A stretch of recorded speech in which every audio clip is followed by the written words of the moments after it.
J'ai 24, 25 et 26 ans, quand des journalistes, tous des hommes bien plus âgés que moi bien évidemment, se permettent d'émettre des jugements sur ma manière de m'habiller, d'écrire dans leur papier pourri en fait qu'ils ne trouvent plus féline en robe qu'en pantalon, que Mademoiselle Bandy, je cite, n'est pas désagréable à regarder quand elle enlève sa veste. Maëva Nicolas du groupe Bandy. Iliona, est-ce que c'est quelque chose qui te parle ? Complètement. J'accueille une artiste dont on vous parle depuis un petit moment et elle est dans les studios d'Europe 1, c'est Iliona. Bienvenue dans Verveine Underground. Tu viens de sortir le EP Tête Brûlée, c'est ton deuxième. Le premier était sorti en mars 2020, excellent sens du timing. Bravo Iliona. Et tu définis ta musique comme, ouvrez les guillemets, de la musique pour comprendre ta tristesse, pour la guérir, pour l'adoucir, la réconforter. Et c'était au micro de Charlotte Vautier dans Click Talk en 2021. C'est deep quand même tout de suite d'arriver comme ça. Ouais, mon interview Click Talk, elle était un peu hardcore. mais c'était cool, ça m'a fait du bien cette interview. Non, c'est vrai que c'est ma vision de la musique, elle part d'un truc un peu tristou. Ça change, tu vois, ça évolue. Mais pour moi, ça reste une expression de soi qui l'est pour moi très personnelle et instinctive, impulsive, tu vois. Ce que je retiens dans cette interview que tu as donnée à Click, c'est que tu vas bien. Ouais, c'est vrai. Non, mais je vais super bien, c'est vrai. Tu vois, c'est rare les gens qui disent je vais bien. C'est de plus en plus rare, je trouve. Ouais, ça fait du bien de l'entendre aussi. Je pense, enfin moi, ça me fait du bien quand je vois des interviews de gens qui ont pas peur de parler aussi, de prendre soin de soi, tu vois, de faire attention à ses limites, etc. Enfin, moi, c'est un truc que je prône pas mal parce que je suis assez sensible à plein de trucs et du coup, si j'apprends pas à me protéger enfin, c'est flou, tu vois, tout ce que je dis, mais... Non, c'est assez clair. C'est un truc que je pense dont il faut parler, en tout cas. C'est quoi les ingrédients de ton bonheur actuel ? Alors, moi, j'ai un truc qui me rassure beaucoup. Enfin, j'ai besoin d'avoir une routine. Tu vois, j'ai vraiment des rendez-vous avec moi-même qui sont tous les jours les mêmes. Et ça me permet d'être vraiment, d'être rassurée, de me sentir en sécurité. Parce que je suis assez angoissée sinon. Enfin, des changements de programme et tout, ça peut m'angoisser pas mal. Du coup, moi, c'est des trucs de bébé un peu. C'est genre prendre mon petit déj tous les matins devant la même série, m'endormir devant cette même série le soir.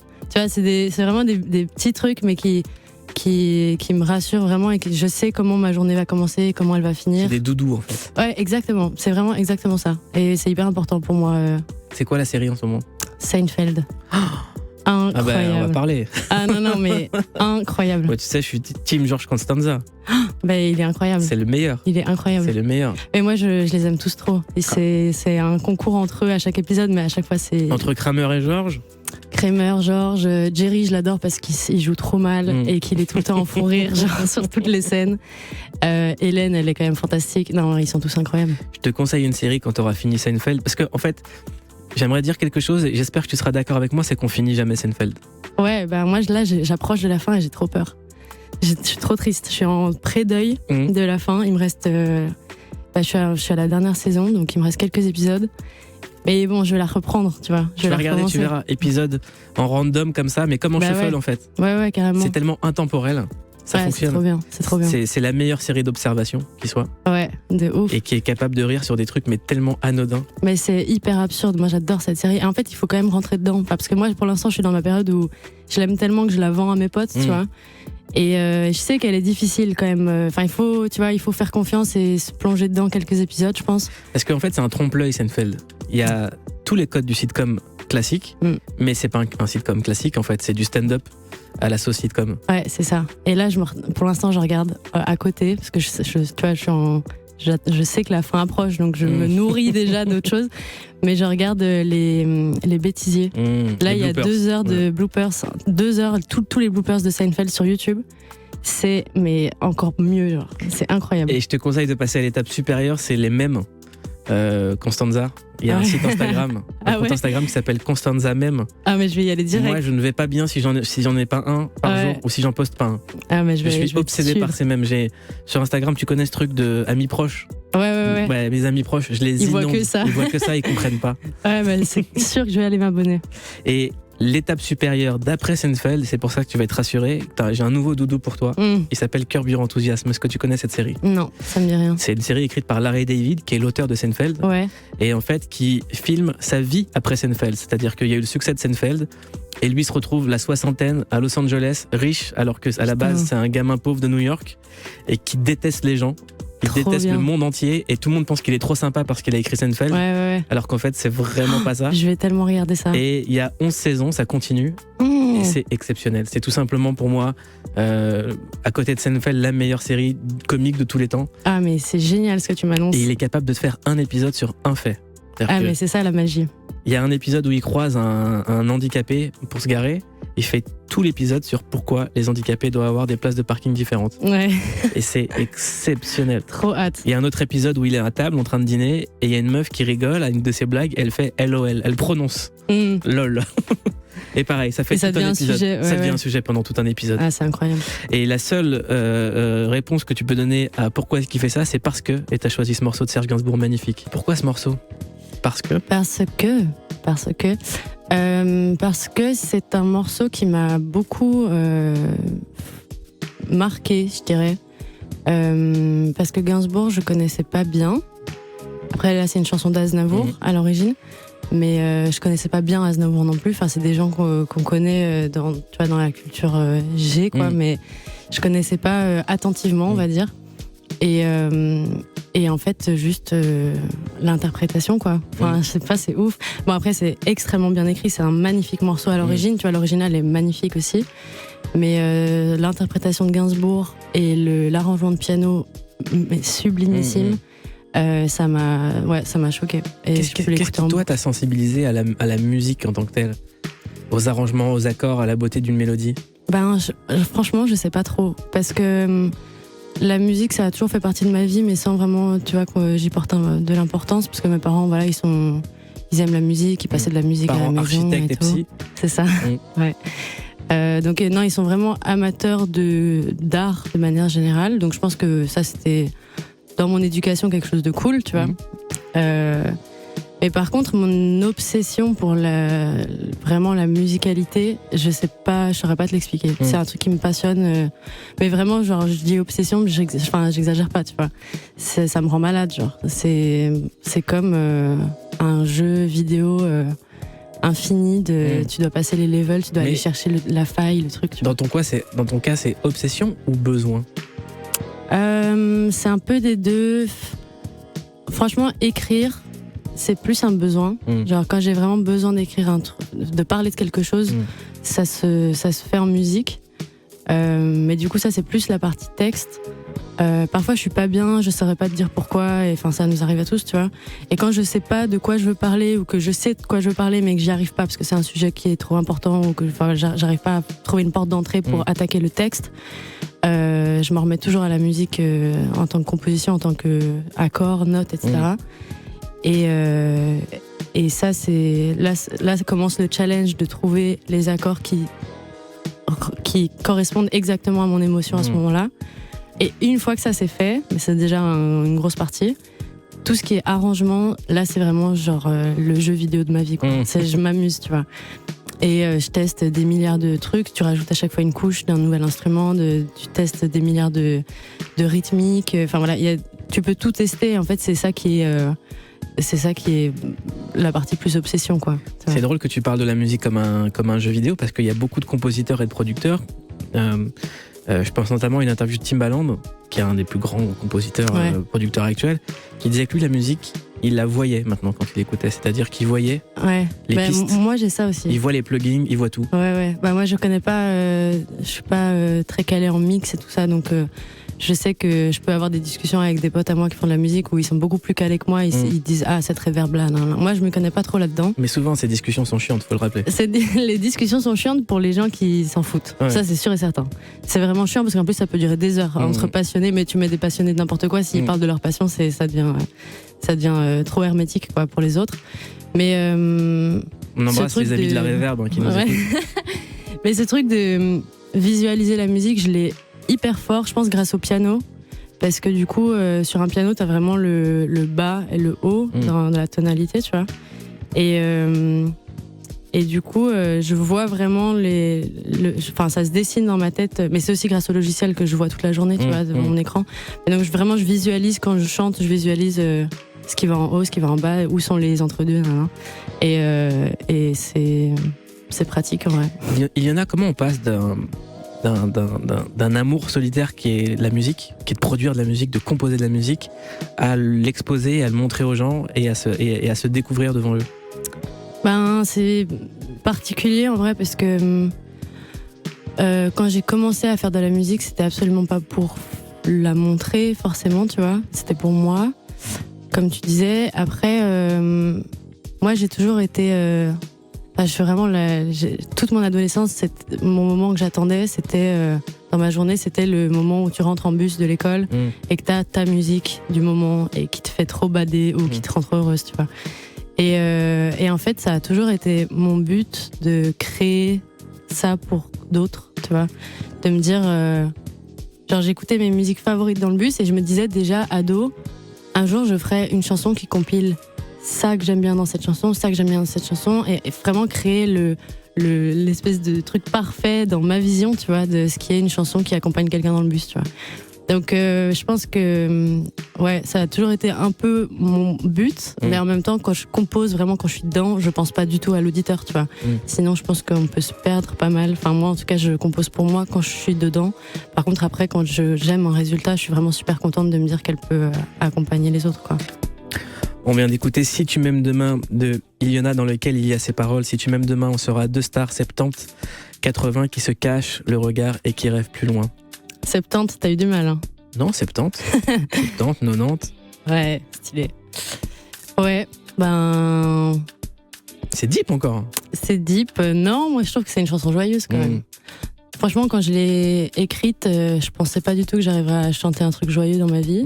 Il y a quelques mois, tu vas voir mes interviews, c'était jamais de ma vie j'écris quelque chose de joyeux et tout. Je pensais pas que c'était un truc que j'allais pouvoir faire, mais non, cette chanson-là, c'était vraiment comme si je m'étais donné un exercice un peu, tu vois, j'étais au piano et je trouvais des accords et je me disais, ah putain, ça fait vachement petite chansonnette, mais voilà, tu vois, je le prenais pas au sérieux.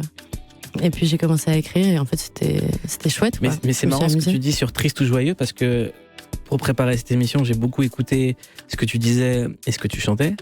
Et en fait, ce qui ressort, c'est que Iliona, c'est une meuf avec qui on peut discuter. Ah bah c'est cool. Tu vois, c'est-à-dire on se dit la meuf, elle a une gamberge, elle a une réflexion, et c'est pas spécialement la mélancolie ou la tristesse le point commun. C'est plutôt l'interrogation et l'observation. C'est ça qui en ressort selon moi. Bah c'est cool que tu dis ça parce que tu vois, mon EP, je l'ai appelé Tristesse l'année passée, donc voilà, volontairement, je me suis enfermée un peu dans cette image, dans cette étiquette-là, tu vois. Ça met une vibe. Mais en même temps, c'était cool à ce moment-là, ça me libérait aussi de me mettre cette étiquette-là. Mais en effet, moi, je me considère pas comme quelqu'un de triste de manière générale. Je suis même plutôt assez joyeuse au quotidien et tout. Mais c'est vrai que mon travail, mais comme je pense n'importe quel artiste dans n'importe quelle discipline, tu vois, c'est en effet d'observer. Soit je m'observe moi, soit j'observe mes proches, soit j'observe de manière plus large, tu vois. Mais je trouve ça vraiment hyper passionnant je reviens à la musique pure en tant que composition, mais tu vois, d'essayer d'analyser. Pour moi, c'est des maths, tu vois, la musique. Et c'est d'essayer de comprendre les patterns, quoi. Ouais, c'est genre, quelle équation fait ce sentiment pour tel auditeur et pas l'autre. Enfin, tu vois, ça n'a pas de sens. Genre. Est-ce que tu parlais tout à l'heure de Gainsbourg et des gens qui nous ont accompagnés? Ouais. Est-ce que finalement, c'est pas ça le but d'un artiste, c'est d'être pouvoir accompagner quelqu'un et d'être dans la vie de quelqu'un un moment particulier, un souvenir? Bah c'est sûr, je pense que c'est même la seule raison que peut se donner un artiste, tu vois, on parle de divertissement souvent, je pense que c'est pas tout le temps drôle, tu vois. mais en effet en fait, je pense que l'art de manière générale, c'est fait pour défouler la personne qui regarde ou qui écoute ou qui, tu vois. Parce que en fait tu crées quelque chose, mais la personne qui apprécie ce que tu fais, en fait elle fait 50% du taf, tu vois. C'est elle qui crée son histoire avec ce que t'as fait, tu vois. C'est pas toi qui as un pouvoir là-dessus après. Et pour en revenir aux mathématiques, à l'organisation, chez toi c'est un défouloir, comme si finalement ta chambre était rangée en fait. C'est-à-dire que tu sais ce qu'il y a dans ta vie, tu sais ce qu'il y a dans ton art. Un peu, ouais, parce que en général quand j'ai besoin d'écrire, j'ai la tête avec plein de nœuds dedans, tu vois, et de mettre vraiment des mots sur du papier, ça me range à l'intérieur, tu vois. Et Et donc ouais, si moi ça me fait du bien, en vrai c'est la raison première pour laquelle je fais ça. Mais moi j'adore recevoir des messages de gens qui me disent ah ben en fait je suis en pleine rupture et ça m'a fait trop comprendre ça, ou ça m'a fait me sentir participer à la chanson. Enfin tu vois, les gens se reconnaissent et parfois les gens interprètent, et c'est ça qui est encore mieux. C'est pour ça que j'aime bien aussi sur certaines chansons écrire des trucs un peu flous.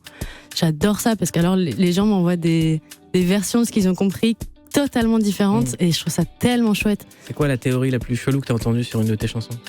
J'en ai pas entendu des chelous, mais les gens me parlent de trucs qui leur sont arrivés, où c'est à des kilomètres de ce que je pouvais imaginer, tu vois. Et j'ai un petit défaut qui est que j'articule pas hyper bien quand je chante. Donc ça craint, parce que moi j'écris quand même des mots que j'ai envie qu'on comprenne, tu vois. Et parfois ça fait un truc cool qui est que il y a plein de phrases que les gens comprennent comme ils veulent, et en fait ils transforment le texte pour eux, quoi. Je pourrais pas te trouver un exemple précis, mais sur le nouvel EP je sais qu'il y a des petites failles, des petits mots où je me dis ah non mais pas du tout, c'est pas ça que j'ai écrit, et un peu je suis frustrée sur le moment, tu vois, genre mon ego il dit putain t'es nul, genre t'as même pas fait comprendre ce mot, c'est nul, parce que j'y réfléchis pendant des mois à ce mot là précisément. Et après, en fait, tu lâches, parce que les gens, c'est ça qui compte, c'est qu'eux, ils se fassent leur histoire, tu vois. Il y a aussi la maturité chez toi qui est assez étonnante. Moi, je ne savais pas à quel âge tu avais. C'est pas moi de révéler ton âge, mais on va faire un mystère. On va pas faire un mystère, mais je me disais, aussi jeune, écrire des choses aussi profondes et aussi pas sans espoir, mais aussi désabusé. C'est quelque chose qui va pas toucher le côté adolescent qu'on peut souvent avoir. Souvent, on a une naïveté adolescente. Quand on parle de sentiments, on peut avoir... par exemple, Axl Rose, il a 50 ans passés, il écrit toujours des choses d'adolescent. Ouais. Mais là, c'est quelque chose de très, très désabusé. On se dit, mais la meuf, elle a fini le game, en fait. Ouais, c'est tant mieux, en vrai, parce que... Tant mieux, parce qu'en fait, je réfléchis pas du tout à ça. Enfin, franchement, quand j'écris, je me pose pas trop cette question-là, mais tant mieux, parce que je pense que par contre, ça permet que des gens de tout âge m'écoutent, et ça, c'est vraiment une plus-value pour moi. Mais en vrai, quand j'écris, je me pose pas trop la question. Par contre, je sais que j'ai toujours été un peu... j'ai toujours été très exigeante sur ce que j'écoute. Quand j'écoute des trucs, même si j'adore la chanson, j'adore la musique, je suis très dure avec... je trouve très vite que la langue française est ridicule, tu vois. Et que c'est une langue compliquée, tu vois, donc je vais pas jeter la pierre sur qui que ce soit, mais du coup, je me mets une pression, en tout cas, par rapport à ça, je pense, quand même. Moi, il y a une rime que j'aime bien dans le morceau Cocoon, c'est tu dis, toi, t'as cherché une façon d'être plus cool, moi, j'ai cherché un moyen d'être cocoon. Ouais. Ouais, cette chanson, pour moi, c'est le sourire de l'EP, parce que je l'ai écrite sans vraiment, mais alors à 0% penser que ça allait être une chanson. Je l'ai écrite en rigolant, quoi. Et j'étais avec mon mec et je faisais ça et je disais putain t'as vu c'est un peu yéyé, genre, mais on rigolait, tu vois, genre vraiment comme si on faisait ça sur un coin de table pour rire. Et ça m'a éclaté, parce qu'en fait je lâchais prise complètement, parce que je pensais plus du tout à moi en tant qu'artiste, je pensais à moi en tant que enfant qui rigole devant sa mélodie. Mais ouais, mais ça dit aussi une manière d'être bien avec la personne qu'on aime. C'est des fois. Bah, de ouf, ouais. T'as en pas fait, à être cool, t'es juste dans un truc. Il y a même pas besoin de se parler. On est. Ouais, on est je pense cocoon, que regarde c'est ça. Seinfeld. C'est ça, mais c'est exactement ça. Mais tu décris mon quotidien. Mais c'est ça, en fait, pour moi, Cocoon, niveau texte, elle est simple. Elle est hyper bateau. Mais en fait, parce que je le vois vraiment comme ça, l'amour, tu vois. Pour moi, c'est vraiment genre, il faut juste la chanson, elle dit ça, c'est un peu, on baisse les armes, quoi. On arrête de faire semblant que, tu vois, les jeux du début d'une relation, ils sont importants, parce que voilà, c'est de la drague et tout. Mais en fait, le moment où on lâche ça, comme c'est satisfaisant, genre, tu te dis, voilà, c'est bon, on arrête de jouer, on est juste tous les deux nous-mêmes et on vit côte à côte, en fait. C'est trop cool. Et on peut se dire 4 mots dans la journée, mais on a passé une journée incroyable. Exactement. Dans ta playlist, tu as choisi une artiste immense qu'on embrasse très très fort, c'est Françoise Hardy, avec le morceau Voilà. C'est un morceau de 1967 qu'on trouve sur l'album Ma jeunesse fout le camp. Et ça pourrait être un titre d'un album d'Iliona, Ma jeunesse fout le camp. Ouais, c'est un beau titre. J'aimerais bien. Ouais, j'aurais pu. Je l'aurais kiffé si je l'avais trouvé, tu vois. C'est quoi ton rapport à la jeunesse ? J'ai un rapport bizarre à la jeunesse parce que je me sens encore vraiment hyper jeune. Parce que je suis jeune, en vrai, on va dire mon âge. J'ai 21 ans. Mais je me sens plus ado maintenant, tu vois. Alors que je me suis sentie ado, vraiment jusqu'à il n'y a pas très longtemps. Mais j'ai un rapport bizarre à la jeunesse parce qu'en fait, je me suis toujours sentie super vieille. Quand j'étais ado, j'avais l'impression que je comprenais pas ce que je foutais avec les gens de mon âge et tout. Et en même temps, j'ai une sensibilité, des besoins d'enfant, tu vois. Genre, je peux pleurer pour un rien et j'ai vraiment besoin qu'on me rassure, qu'on me dorlote, tu vois. Donc c'est deux aspects de ma personnalité qui s'affrontent au quotidien. Mais maintenant que je me sens plus adulte entre guillemets et que je suis contente avec mon travail et tout, ça cohabite bien. Enfin, c'est plus facile que quand j'étais ado, quoi. C'est quoi la dernière chose d'adulte que t'as faite ? Oh là, je fais pas beaucoup de choses d'adultes. Hein. Franchement, je remets beaucoup de tâches à demain. Je suis pas très responsable encore, mais j'apprends à faire le ménage de manière régulière sans avoir du mal. Tu vois, ça me fait plaisir maintenant. C'est un truc d'adulte. Pour moi, c'est un truc d'adulte de pas sentir que tu fais une corvée, mais d'être genre ça me fait du bien que ce soit rangé, donc je vais ranger. Ça m'a fait du bien. Tu vois, c'est un truc. Et c'est quoi le dernier truc d'ado que t'as fait ? Là, il y en a beaucoup plus. Les trucs d'ado.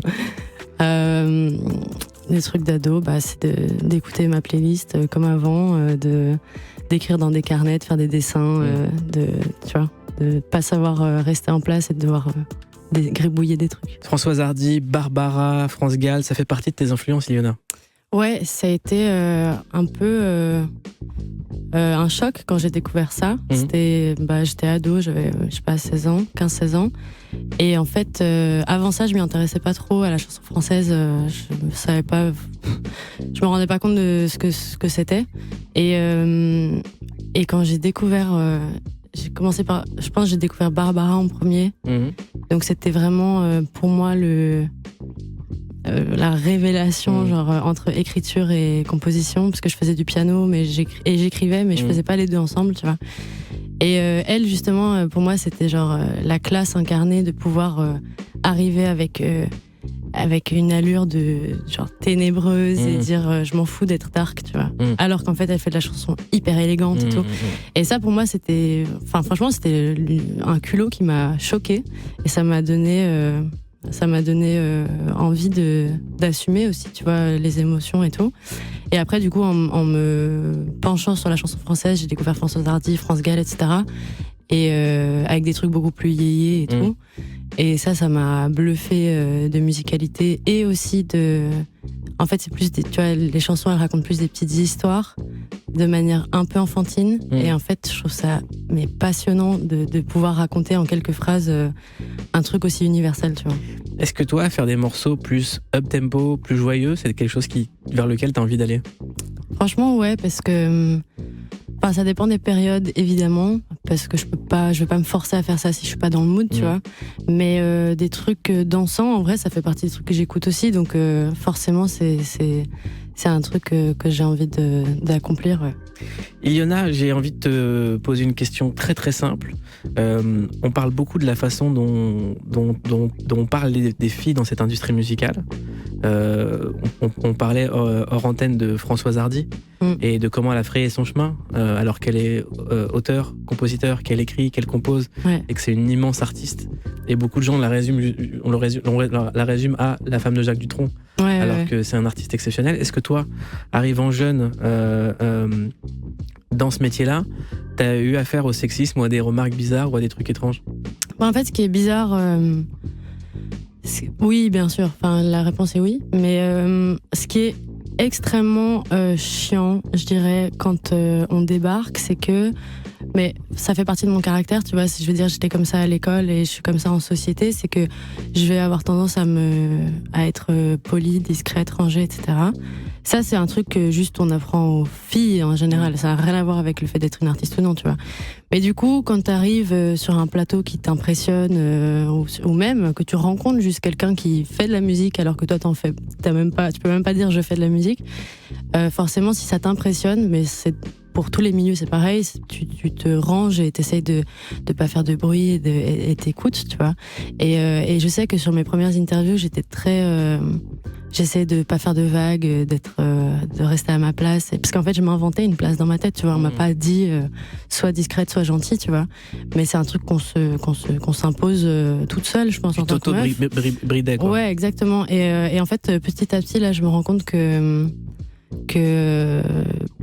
qu'en fait c'est pas rock'n'roll, quoi, c'est pas la vraie vie, tu vois. Donc moi après c'est parce que je grandis et que moi je m'épanouis dans ma vie perso aussi, mais mon mec à chaque fois il me dit va en promo sans te maquiller, enfin tu vois, il me voit dans la vie de tous les jours en mode balai, que je mets un jogging pour sortir et il trouve que c'est trop stylé, tu vois, et il me dit mais t'es bien habillée, pourquoi tu veux une styliste, pourquoi tu veux une make-up, pourquoi tu veux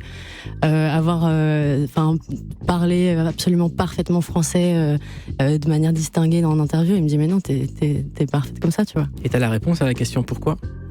Parce que je pense que ça dépend des gens aussi, tu vois. Il y a des gens qui prennent qui sont moins comme ça à la base, mais moi je sais que c'est un truc perso, je pense, de vouloir satisfaire, quoi, enfin de remplir ma tâche, mais c'est un truc un peu scolaire, tu vois, d'écolière, quoi. En tout cas, la musique parle pour toi, Iliona. Je tiens à le dire, j'aimerais qu'on écoute un témoignage qui nous a touchés sur les réseaux, d'une artiste qui parle justement de sexisme dans l'industrie. Elle s'appelle Maëva Nicolas, elle fait partie du groupe Bandi Bandi. J'ai 24, 25 et 26 ans, quand des journalistes, tous des hommes bien plus âgés que moi bien évidemment, se permettent d'émettre des jugements sur ma manière de m'habiller, d'écrire dans leur papier pourri, en fait, qu'ils me trouvent plus féline en robe qu'en pantalon, que Mademoiselle Bandi, je cite, n'est pas désagréable à regarder quand elle enlève sa veste. Car oui, effectivement, désormais, je suis sur scène, en pantalon et en soutien-gorge, et c'est apparemment plus important que ma prestation scénique et que le propos de mes textes. Je compte plus non plus les remarques déplacées sur mon physique ou ma manière d'être sur scène, de la part d'hommes du public. Encore une fois, toujours plus de la quarantaine, ils viennent me voir au Merch après les concerts, et en fait, c'est l'enfer à chaque fois j'y ai droit, quoi. Je compte pas les réflexions non plus, les étonnements face à ma prestation de la part des techniciens qui nous accueillent ou ceux qui me pensent trop niaise pour brancher mon pédalboard toute seule comme une grande. Je ne compte plus non plus les histoires que me racontent les femmes que je rencontre, la peur au ventre qu'elles ont de parler, ou encore mes amis, dont le développement de carrière est mis en péril par ces hommes qui, en plus d'être de véritables enfoirés, se sentent ô combien légitimes à asseoir leur pouvoir en mettant des bâtons dans les roues, en harcelant les victimes et leurs alliés. Je compte plus ces fois où on m'a dit de faire attention à ces types, de pas se retrouver seule avec eux, ou encore les regards gênés, échangés par les personnes qui savent mais ne disent rien par peur de représailles. Aujourd'hui, en fait, j'en ai marre de me sentir impuissante. J'en ai marre de faire semblant d'être forte quand j'ai tout bonnement envie de tout envoyer chier, parce que j'apprends qu'un tel porte plainte pour diffamation, qu'un autre empêche les sorties ou encore gèle les contrats. Aujourd'hui, en fait, j'avais besoin que ça sorte, et tout ceci ne représente qu'un 10e de ce que j'ai pu vivre, entendre ou voir. Témoignage de Maëva Nicolas du groupe Bandi Bandi. Iliona, est-ce que c'est quelque chose qui te parle? Complètement. Je pense que ça parlerait à n'importe quelle meuf, même à des hommes, je pense. Moi, je suis sortie avec avant de sortir mes chansons, je suis sortie avec un mec beaucoup plus âgé que moi, qui était vraiment un énorme connard et qui travaillait dans le monde de la musique. Et du coup, il devenait un peu, tu vois, mon espèce de mentor, machin. Enfin, déjà, ça partait hyper mal. Et moi, j'étais, en plus, mineure, j'allais avoir 18 ans. Et pendant 2 ans de relation, ça a été l'enfer sur terre en perso. Et en fait, sur ma vision de moi en tant que musicienne, parce que, il me rabaissait tous les jours, quoi. Et en fait, donc, bon, je vais pas m'étaler là-dessus, tu vois, parce que voilà, mais c'est le jour où ça s'est fini, j'ai respiré un grand coup et j'ai fait ok, c'est tout, maintenant je vais faire ma musique, tu vois. Et je pense que encore aujourd'hui, alors que ça va faire plusieurs années, tu vois, encore aujourd'hui j'ai une rage de vengeance qui me fait avancer dans mes projets. Voilà, c'est triste de me dire que c'est à cause de ça, tu vois, enfin ça reste triste de ouf. Mais cette détresse dans laquelle j'ai été pendant 2 ans, elle me donne envie d'ouvrir les portes maintenant, tu vois. Et je pense que c'est il faut en sortir forte, même si c'est dur, il faut en parler, il faut montrer que c'est ridicule, quoi. Il faut se foutre de la gueule de ces gens-là, parce que c'est bête, c'est risible, tu vois, c'est absurde. Et donc ouais, moi je pense que la meilleure arme, c'est d'en parler, de rire d'eux, de les ridiculiser, parce que voilà, c'est des cons, il y a des méchants partout, quoi. Ça en dit aussi beaucoup des dégâts qu'on peut faire sur l'estime de soi. À fond. Non, mais c'est ça, c'était le plus dur, quoi, je pense. C'est que moi, je suis sortie de cette relation en étant... je savais plus qui j'étais du tout. J'avais perdu mes amis, je parlais pas à ma famille. Tu vois, c'était vraiment le cliché de la relation toxique qui te bouffe de l'intérieur. Donc vraiment, quand ça s'est arrêté, cette relation, j'ai pris des mois à comprendre ce qui s'était passé. Mais par contre, en sortant de là, j'avais une colère. Mais je te jure, j'ai jamais été autant en colère de ma vie. Et tant mieux que mon cerveau ait réagi comme ça. Tu vois, mon cerveau et mon cœur, ils ont fait OK, non, c'est hors de question, ça arrivera plus jamais. Donc maintenant, je suis extrêmement ferme avec les gens avec qui je travaille. Je suis assez méfiante. Mais c'est bien, tu vois, je pense qu'il faut. Il faut un détecteur à chaque âge, en fait. Voilà, c'est ça. Maintenant, je sais que je suis parée, tu vois, à détecter ça, mais c'est dommage que j'ai dû passer par là pour pouvoir maintenant être en colère et me défendre, tu vois. Ilyona, je me suis amusée à faire un truc, j'ai googlé ton nom. Et je me dis, cette nana, elle a une sacrée pression sur elle quand même. Parce que quand on Google Ilyona, il y a écrit « Elle fera 2022, c'est la prochaine pop star. Vous allez voir, oh là là là là, la vie de ma mère. » Il y a même des gens, ils ont juré la vie de ma mère. Ouais, putain. Comment... s'engage. Ouais. Écoute, en vrai c'est bien. Hein. Ça fait plaisir. Cool. Ça fait trop plaisir. Parce que c'est des compliments, quoi. Donc c'est vraiment hyper chouette. Et la pression, ça va en vrai. Ça va parce que moi j'habite à Bruxelles. T'es dans ton cocoon. Je suis à côté de ce monde-là, tu vois. Donc quand je coupe mon téléphone et ça n'existe plus. Et donc ça va en vrai. Je pense que la pression, il y a des moments, tu vois, qui sont stressants. Mais comme pour tout le monde, tu vois, comme toi t'as, comme tout le monde a. Mais en vrai, ça donne envie de se surpasser aussi, donc c'est cool. Tu parlais tout à l'heure de trouver l'accord parfait. Ouais. Et souvent, l'accord parfait, c'est des choses très très simples, mais qui sont très compliquées à sortir de soi. Quand on a justement autour de soi une attente, les gens disent, vous allez voir, Ilyona, c'est incroyable. Comment est-ce qu'on arrive à s'enfermer pour revenir à la simplicité, en fait, de juste faire de la musique? Moi, j'aime pas du tout l'aspect public, personnage public, tu vois. Parce que en vrai, je considère pas du tout que je sois connue, du tout. Donc, en vrai, c'est facile. Je suis chez moi, j'ai mes habitudes, comme je t'ai dit, et quand j'ai envie de composer, et c'est plus fort que tout le reste, quoi. Donc il faut juste s'écouter. Je pense aussi que, tu vois, si t'as une panne, c'est comme pour tous les artistes, si t'as une panne d'inspi et tout, faut aussi écouter ça, faut pas produire pour produire, ça sert à rien. Et là, t'as beaucoup travaillé toute seule. Ouais. Est-ce que t'as une envie de collaborer? Est-ce que t'as une envie de t'ouvrir? Ou est-ce que c'est pas du tout encore le moment? C'est pas le moment, je dirais, mais je suis pas fermée, tu vois, parce que je sais qu'un jour j'en aurai envie. Du coup... Ouais, pour l'instant, j'ai encore l'impression d'avoir vraiment très envie d'explorer toute seule la composition, les arrangements, l'écriture, parce que ça me convient et que j'ai encore des trucs. J'ai encore des trucs, des niveaux dans mon jeu, tu vois. J'ai encore envie d'avancer toute seule. Mais par contre, je sais que si un jour j'ai envie de tenter quelque chose dans un style que je n'arrive pas à cerner, par exemple, ou si j'ai envie si je rencontre quelqu'un avec qui je m'entends super bien et qu'en fait, s'il y a du feeling, pourquoi pas, tu vois. Moi, je trouve que t'es une geek, mais dans le bon sens du terme. Souvent, geek, c'est galvaudé, les gens pensent que c'est quelqu'un devant son ordinateur ou quoi. Mais pour moi, geek, c'est quelqu'un de curieux qui va jusqu'au bout de sa curiosité. Ah, pour moi, geek, c'est un compliment, en vrai. Je me considère plutôt geek aussi sur tous les logiciels de musique et tout. Même de dessin et tout, j'aime trop ça.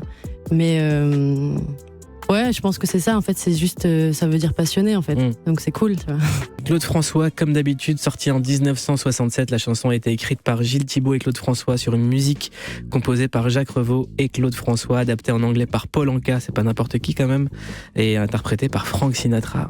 Quelle histoire ce morceau! Non, mais ce morceau est phénoménal. Je me suis amusée il y a pas longtemps parce que j'adore écouter de la musique, mais en fait quand j'écoute de la musique je l'analyse, tu vois. Enfin c'est du travail en fait, mais bon c'est hyper ludique. Je me suis amusée à revenir du coup à cette première version qui est celle de Claude François, bien l'écouter. Puis j'ai écouté toutes les versions qui existent parce qu'en fait il y a plein de reprises différentes. Il y en a 1 milliard, ouais. Je pense qu'il y en a une par langue. Ouais, vraiment, je pense vraiment aussi. Et du coup j'ai écouté Claude François, j'ai écouté celle de Sinatra, j'en ai écouté d'autres, je saurais même plus dire qui, mais bref j'en ai écouté plusieurs. Et en fait le morceau il est tellement incroyable que tous les arrangements différents sur chaque version, ils sont hyper riches mais tous différents, tu vois. Et Sinatra il a sa version elle m'a fait rêver parce qu'elle a un côté Disney, genre c'est vraiment genre en fait, c'est comme ce que tu dis, c'est un doudou. Dans tous les sens. Ouais, non, mais on sent qu'on est chez nous avec Sinatra quand on l'écoute. Ouais, c'est incroyable. Et vraiment, la production musicale, elle me bluffe. Et du coup, j'étais contente d'analyser tout ça en me disant, bon, laquelle je préfère, tu vois, qu'est-ce qui est le plus intéressant. Je trouve que la version de Sinatra est pas loin de surpasser celle de Claude François, mais quand tu te dis Claude François c'était la première version et qu'il l'a co-écrite, co-composée, tu te dis ok. Est-ce qu'il y aura une version d'Iliona ? Je pense pas, en vrai, parce qu'elle est trop phénoménale pour moi. Moi, j'aime pas trop toucher à ce qui m'impressionne parce que je sais pas. Peut-être un jour, peut-être qu'un jour j'aurai pas froid aux yeux et je me dirai vas-y, j'ai trop envie. Voilà. J'espère en tout cas parce que ça peut bien sonner tout simplement. Iliona, merci. Merci beaucoup. Je rappelle que le EP Tête Brûlée est sorti. J'espère qu'on le verra un petit peu sur scène en 2022. Ouais. C'est possible ? C'est possible. Bon, c'est possible. En tout cas, on viendra t'applaudir. J'espère que tu reviendras. Bah ouais, c'est toujours un bonheur de t'avoir ici ou chez Click. Et voilà, j'ai énormément de respect pour ton travail. Merci beaucoup. Et je te souhaite tout simplement tout le meilleur. Merci pour l'invitation. Merci à toi.